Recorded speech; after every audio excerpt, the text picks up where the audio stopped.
नमस्कार। ज्योतिष यात्रा में आप सभी का स्वागत है। सबसे बड़ी परेशानी जो आजकल हमें देखने को मिल रही है वो है तलाक की समस्या। अगर आप अपनी कुंडली मिला ही लेते हैं तो फिर तलाक की समस्या क्यों होती है? अगर आप भी जानना चाहते हैं इस सवाल का जवाब तो हमारे साथ सीधा चलिए विश्व के जाने माने astrologer, vastu expert and palmist Shri P Prakash ji के पास। प्रकाश जी, आपका बहुत बहुत स्वागत है।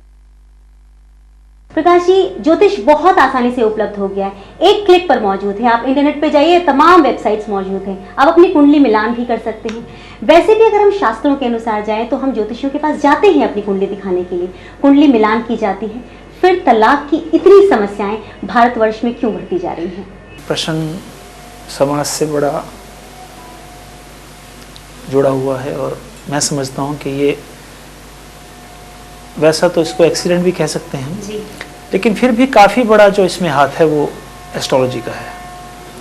देखिए, आप किसी भी एस्ट्रोलॉजर के पास जाते हैं, आपने 2 डेट ऑफ बर्थ बोली, इसकी कुंडली मिला लें, उसने बोला इसके 28 गुण या 25 या 27 गुण मिल गए और उसके बाद डाइवोर्स हो जाता है।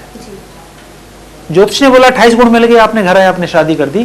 कोई व्यक्ति ज्योतिषी को कुंडली दिखाते वक्त ये नहीं पूछता कि क्या इस कुंडली में 2 शादियों का योग तो नहीं है, क्या इसमें आगे चल के डाइवोर्स तो नहीं होगा। कोई भी व्यक्ति ये प्रश्न करना ही नहीं चाहता। हर व्यक्ति बोलता है कुंडली मिला दीजिए, बस बात खत्म। ये गलत है। अगर आप कुंडली की विवेचना सही प्रकार से करवा लें तो ये निश्चित रूप से मालूम पड़ जाएगा कि इस व्यक्ति की वैवाहिक जीवन आगे चलकर कैसे चलने वाला है। मान लीजिए किसी की कुंडली मिला दी गई और उसी समय उसके 6, 8वें या 12वें घर की महादशाओं में चल पड़ी तो काफी हद तक प्रॉब्लम क्रिएट हो जाएगी उसकी लाइफ में। तो लाइफ सुचारू रूप से नहीं चल सकेगी।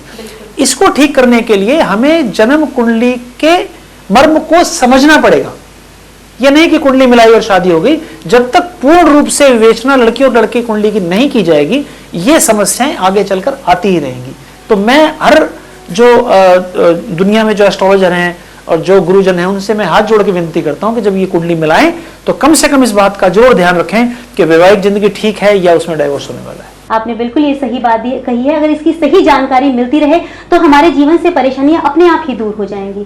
आर्थिक संकट की हम बात कर लेते हैं। आर्थिक संकट एक ऐसा विषय है कि सब लोग तैयार हो जाते हैं जानने के लिए कि कौन सी खास जानकारियां आप देंगे जिससे कि उनके आर्थिक संकट जो है वो हमेशा के लिए मिट जाए। क्या खास बताएंगे आप? युक्ता जी, अगर आर्थिक संकट से काफी समय से जूझ रहे हैं जी, तो जो दही है, कर्ड है, यानी कि उसको किसी कपड़े में बांध कर लटका दें।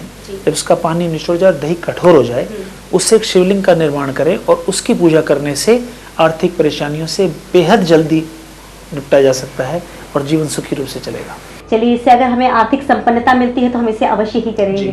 हम आपसे अब योग के विषय में जानना चाहेंगे। किसी खास योग के बारे में हमें जानकारी दीजिए। देखिए, यूँ तो हजारों योग हैं कुंडली में, लेकिन एक योग के बारे में बताता हूँ आपको कि चंद्रमा से अगर 10वें घर में शुभ ग्रह आ जाएं तो ऐसे व्यक्ति तेजस्वी होते हैं, मार्केट वैल्यू बेहद स्ट्रांग होते हैं और धन धान्य से युक्त होते हैं। तो अगर किसी व्यक्ति की कुंडली में ऐसा योग है तो वो देखकर इस बात को समझ सकता है। चलिए, आपने हमें बहुत सारी बेहतरीन जानकारियां हमें दी हैं। आज का हमारा टिप क्या होगा जिससे हम सब लाभान्वित हो? आज का अगर टिप लें तो वास्तु के हिसाब से टिप देता हूँ कि वास्तु आजकल ज्यादा प्रचलन में है जी।